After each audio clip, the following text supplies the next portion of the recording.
मेरे प्यारे दोस्तों, आपका स्वागत है हमारे YouTube चैनल पर। सभी के मंगल की कामना करते हुए, ईश्वर को प्रणाम करते हुए, गुरुजनों को प्रणाम करते हुए आगे चर्चा शुरू करते हैं। जैसा कि आप जानते हैं, हमारा प्रयास रहता है कि हम उस ईश्वर की प्राप्ति के लिए जो जो उपयोगी बातें हैं हम आपसे शेयर करें और हम भी श्रवण करें। उपनिषदों का श्रवण करें, शास्त्रों का श्रवण करें और पुराणों का श्रवण करें। तो इसी के मध्य मन में विचार आया कि हम ईश्वर का भजन क्यों करें। कहीं किसी किसी के मन में ऐसी बात भी आ सकती है। तो इस पर आज चर्चा करते हैं कि पहले तो ये कहते हैं कि जितने भी जीव हैं इस संसार में, जितने भी हैं जीव जो श्वास ले रहे हैं, जिनका स्थूल देह है, हम उनकी बात करेंगे। वो चाहे पशु है, चाहे पक्षी है, चाहे कोई भी है, मनुष्य भी ले लो। सभी के मन में जो जो बात आती है, सबसे पहले ईश्वर की प्राप्ति बाद में आती है, पहले आती है जो बातें, उस पर विचार करते हैं। चाहे पशु है, चाहे पक्षी है, चाहे मनुष्य है, चाहे स्त्री है, चाहे पुरुष है, कोई भी है, सबसे पहले उसकी जो बात आती है, सबसे पहले कि हम अपनी भूख प्यास को शांत करें। पशु पक्षी है, वो भी सुबह से शाम तक चोगा चुगने के लिए इधर उधर पंख मार रहा है, उड़ रहा है, पानी के लिए और दो दाने खाने के लिए। ये प्रथम सभी की ज़रूरत है। चाहे मनुष्य है, वो भी सुबह उठते ही खाना पीना, ये सब के लिए है। उसके बाद आती है, जब खाना पीना हो गया, फिर आती है मन में सुरक्षा के लिए भी आती है कि हम सुरक्षित रहें। हर बचाव के लिए, जैसे पक्षी भी अपना घोंसला बनाता है, क्यों?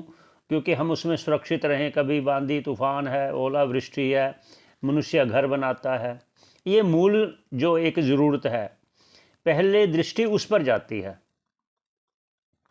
कोई एक ऐसा विरला व्यक्ति होता है जिसके पूर्व जन्म में इतने शुभ कर्म किए हुए हैं ईश्वर को प्राप्त करने के लिए, वो उसको फिर ईश्वर उसी परिवार में भेजता है। जैसे आपने भी सुना होगा, भगवत गीता में आया है,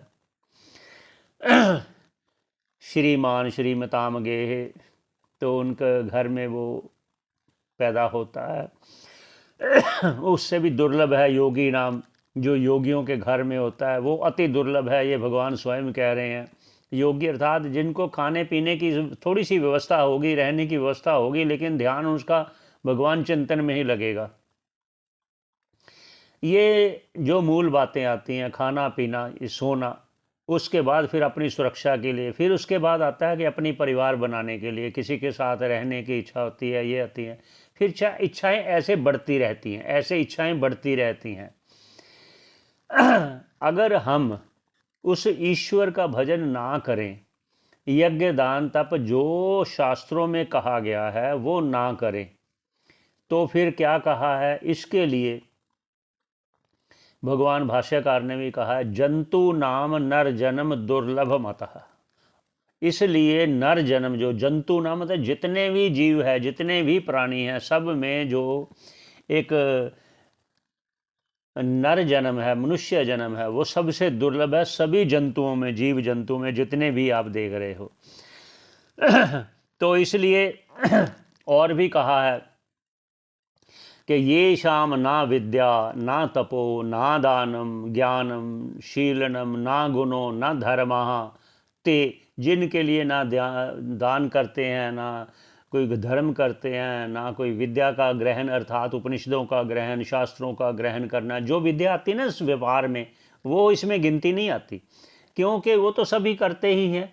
जो मकान बनाने की विद्या है, जो व्यापार चलाने की विद्या है, पेट भरने के लिए है, वो तो पशु भी करते हैं। वो जो प्रारब्ध में मिला है वो तो मिलेगा मिलेगा, उसको कोई रोक नहीं सकता। इसलिए विशेष रूप में जो मनुष्य के लिए क्या कहा गया है कि शास्त्रों का अध्ययन, उपनिषदों का अध्ययन क्यों कहा है, वो जो शास्त्रों में कहा गया है ये यज्ञ करना है, दान करना है, तप करना है, जो नित्य कर्म है, जो नैमित्तिक कर्म है, नित्य कर्म है जो हवन आदि करना है, ये शास्त्र विहित कर्म है। और जो नित्य कर्म है उसके बाद नैमित्तिक कर्म है। नैमित्तिक कर्म है जैसे शादी विवाह में हवन आदि करके उसके अनुरूप व्यवहार होता है। जन्म होने पर उसके बाद हवन होता है जो उसकी शुद्धि के लिए।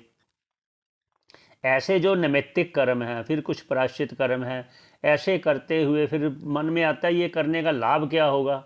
भगवान स्वयं कहते हैं श्रुति स्मृति ममैव आज्ञा, उनकी ही आज्ञा है। जो श्रुति में कहा गया है, जो स्मृति में कहा गया कि ये आप करिए, वो करने से ही ईश्वर प्रसन्न होकर आपको हृदय में, अंतःकरण में उस तत्व को जानने की जिज्ञासा पैदा करेंगे। जिस जिज्ञासा से, जिस आत्म तत्व को जानकर गुरुमुख से उनकी सेवा करते हुए इस भवसागर से पार होकर आप जीते जी ऐसा अनुभव कर सकते हो। ऐसा इसलिए कहा गया है कि मनुष्यों के लिए ये अति उत्तम है। इसलिए कहा गया मनुष्य जन्म दुर्लभ है। इसलिए देवता भी मनुष्य जन्म को तरसते हैं कि हमें मनुष्य जन्म मिला हो तो हम ये करें। जिस प्रकार गर्भ में बालक होता है तो उस समय शास्त्रों में आया कि वो बहुत प्रार्थना करता है भगवान से कि मुझे इस गर्भ से निकालो, इस कष्ट से निकालो, मैं आपका चिंतन करूँगा, आपका भजन करूँगा। और क्या कहते हैं, ऐसे अगर ऐसा नहीं करता तो क्या नहीं करता, ना हवन करना है, ना दान करना है, ना जप करना है, ना तप करना है, ना दान करना है, कुछ भी नहीं करता जो मनुष्य का धर्म कहा गया है शास्त्रों में। अगर वो नहीं कहा गया तो फिर ते उनके लिए क्या है, ते मृत्यु लोके भुवि भारभूता मनुष्य रूपेण मृगशरंती। मृग के रूप में, जानव जैसे जीव जंतु हैं, जैसे वो घूम रहे हैं इस पृथ्वी पर, ऐसे ही वो मनुष्य रूप में मृगश्चरंती। ये ऐसा शास्त्रों में आया है, मैं अपनी तरफ से नहीं कह रहा। हम तो आपसे विचार कर रहे हैं कि हमारा प्रयास रहता है कि हमें जो कुछ ईश्वर की कृपा से, गुरुजनों से प्राप्त हुआ है, हम आपस में बांटें, उस पर चर्चा करें। ये श्रुति भी कह रही है, श्रुति भी स्वयं कहती है। श्रुति क्या कह रही है, तत्चिंतनम तत्कथनम अन्योन्य परस्पर प्रबोधनम। आप परस्पर बातें करनी चाहिए, उस ईश्वर की बातें करनी चाहिए, वो ब्रह्म की बातें करना चाहिए। ऐसे शास्त्रों में जो कहा है हम कि अगर हम उसके अनुकूल चलें तो हमारा लाभ तो अवश्य होगा, क्योंकि ये ईश्वर की वाणी है। ये शास्त्र में जो कहा है, भगवान भी पुनः पुनः कह रहे हैं हर जगह कि श्रुति स्मृति ममैव आज्ञा, मेरी आज्ञा का जो उल्लंघन करता है मुझे पसंद नहीं आता। जिस प्रकार बाप अपने बच्चों को कहता है ये करो, ये ना करो, ये करो, ये ना करो, अगर ऐसा ना माने तो बाप को प्रसन्नता नहीं होती, फिर भी कुछ कहता नहीं क्योंकि उसके बच्चे हैं। ऐसे ही ईश्वर कुछ कहता तो नहीं कि आप कर रहे हो कि नहीं कर रहे, फिर भी शास्त्र द्वारा, गुरु द्वारा हमें उपदेश तो करवाते हैं ना। हम माने या ना माने ये अलग बात है। ऐसे ही अब ये पहले 2-3 बातें आ गई, पहले खाना पीना, फिर आगे उसके बाद हम सुरक्षित रहें। सुरक्षित के बाद फिर आता है कि हम अपने परिवार में रहे, अकेला रहना पसंद नहीं करता, कुछ ऐसे ये आ गया। इतना तो सभी चलता है, चाहे पशु पक्षी ले लो, वो भी अपने परिवार में प्रसन्न रहते हैं। आप देखा होगा, चाहे गली में कुत्ते देख लो, चाहे गायें देख लो, एक दूसरे के साथ बैठे रहते हैं इकट्ठे। जहाँ हैं, जहाँ अकेली हो वो भी इधर उधर देखती है कि कहीं 2-3 अब उस जैसे अपनी सजाती है, अपनी सजाती अर्थात गायें गाय की तरफ ही जाएगी, भैंस की तरफ नहीं जाएगी। ऐसे ही जो कुत्ते हैं वो कुत्तों की तरफ ही जाएंगे इकट्ठे। मतलब कहने का ये कि वो ऐसा संग चाहते हैं। भूख प्यास बा हो गया, फिर अपनी सुरक्षा के बारे में सोचता है, फिर अपनी संग के बारे, बस इतना तो सभी सोचते हैं। इसलिए कहा है मनुष्य के लिए कि आप में ये जो बुद्धि दी है ईश्वर ने, उसका उपयोग करो। वो उपयोग क्या है, शास्त्रों का पठन पाठन करना चाहिए। पठन पाठन मतलब गुरुमुख से श्रवण करेंगे, जो हमें श्रवण किया, हमें आत्मसात हुआ, हमें अच्छा लगा, तो हम और परस्पर और किसी को भी सुनाएं, ताकि हमारी वो स्मृति में बना रहे। जो शास्त्रों में कहा, ये तीनों चीज़ें आ गई हैं ना, खाना पीना है, सुरक्षा है, परिवार है, मिलजुल कर रहना, और उसके ऊपर अगर हम उठें तभी फायदा है। ये कहने का अर्थ हमारे शुरू किया था हमने कि हम ईश्वर का भजन क्यों करें। जब ईश्वर की जो आदमी जिस पर भी जो समझता है मेरे लिए खाने पीने की व्यवस्था भी है, परिवार भी है, मुझे सुरक्षित भी है, सब चीज़ें हैं मेरे पास, इतना होने पर भी अगर हम ईश्वर का भजन ना करें तो फिर हम दोषी कहलाएंगे, हम दोषी कहलाएंगे।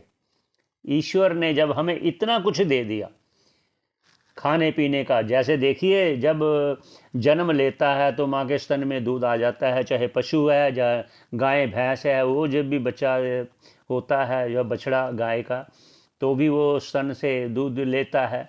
तो ईश्वर ने इतनी कृपा तो कर दी सब पर। तो ये सभी सुरक्षा आदि सब व्यवस्था होते हुए भी अगर हम भगवान का भजन ना करें तो हम दोषी कहलाएंगे। इसलिए हमारा प्रयास होना चाहिए, भगवान का भजन करना चाहिए, ये चारों अवस्थाओं से ऊपर उठना चाहिए, तभी हम मनुष्य कहलाएंगे। नहीं तो जैसे कहा है भुवि भार भूमि भुवि भार मनुष्य रूपेण मृगश्चरन्ति, भुवि भार भूता मनुष्य रूपेण मृगश्चरन्ति, जैसे कहा, फिर तो उस श्रेणी में आ जाएंगे, तो वो श्रेणी हमें अच्छी नहीं लगती। इसलिए हमें उस श्रेणी से ऊपर उठकर उस आत्म तत्व को जानने का प्रयास करना चाहिए, शास्त्रों का अध्ययन करना चाहिए। हमारा प्रयास ईश्वर की कृपा से ये भी है कि हम आगे जो पंचदशी का जो प्रकरण आगे नहीं बढ़ पाया, तो प्रयास करेंगे कि जो एक तृप्ति दीप प्रकरण है, तृप्ति दीप प्रकरण, वो तृप्ति दीप प्रकरण में वृदारण्यक का एक मंत्र है, उस एक मंत्र को समझाने के लिए जिस प्रकार हमारा आप विचार कर रहे हैं कि जब हमें मनुष्य जन्म मिला है तो उसका कोई तो अर्थ होगा ना। वो अर्थ यही है कि ईश्वर ने हम पर कृपा करके हमें मनुष्य जन्म दिया है, जो बहुत दुर्लभ है। आप सब जानते हैं, रामायण में आपने भी सुना है, दुर्लभ जन्म मानुष का जो है, तो इसलिए हमें व्यर्थ नहीं करना चाहिए। तो उस वृदारण्यक के मंत्र को समझाने के लिए विद्यारण्य स्वामी जी ने, भारती तीर्थ स्वामी जी ने एक पूरा अध्याय लिख दिया, इतना विस्तार से समझाया है। प्रयास करेंगे हम मिलकर ये श्रवण करने का। बहुत ही उत्तम है, बहुत ही उत्तम है, बहुत सरलता से समझाया गया है, जिसको समझकर ऐसे क्यों, क्योंकि हम जिस बात को समझेंगे तभी हम उसको समझकर, जिस प्रकार कहा है ध्यायतो विषयान पुंसः, भगवत गीता में ध्यायतो विषयान पुंसः, जिस प्रकार पुरुष अपने विषयों का ध्यान करता है ना, जब भाई ये मैं कर लूँ, मैं ये कर लूँ, फिर पहले ध्यान में आता है, वो चिंतन में आता है, तो फिर उसको क्रिया रूप में डालता है, फिर जब क्रिया रूप में डालता है फिर उसको और चाहता है, फिर जब उसको उस विषय में उपभोग करने में सुख की प्राप्ति होती है तो वो सुख का संस्कार पड़ा रहता है। फिर जब वो उस विषय को देखता है तो पुनः उस सुख की स्मृति होती है, तो पुनः वही फिर कहता है मैं एक बार फिर उपभोग करूं इसका। वो फिर लगातार इस चेन में फंस जाता है। इसलिए उससे निकलने के लिए इसके प्रकार बताए गए हैं। वो प्रकारों को हम शास्त्र द्वारा ही समझ सकते हैं, क्योंकि शास्त्र एक क्रम से समझाते हैं, एक क्रम से समझाते हैं। इसलिए शुरू करेंगे, हम प्रयास करेंगे ईश्वर की कृपा से, आप लोगों के सहयोग से। पुनः पुनः सभी के मंगल की कामना करते हुए यही विश्राम देते हैं। पुनः भेंट होगी। श्रवण करने का बहुत बहुत धन्यवाद आपका। कोई त्रुटि हो तो आप कमेंट कर सकते हैं, हम प्रयास करेंगे त्रुटि को दूर करने का। पुनः पुनः सभी के मंगल की कामना करते हुए विश्राम देते हैं। धन्यवाद।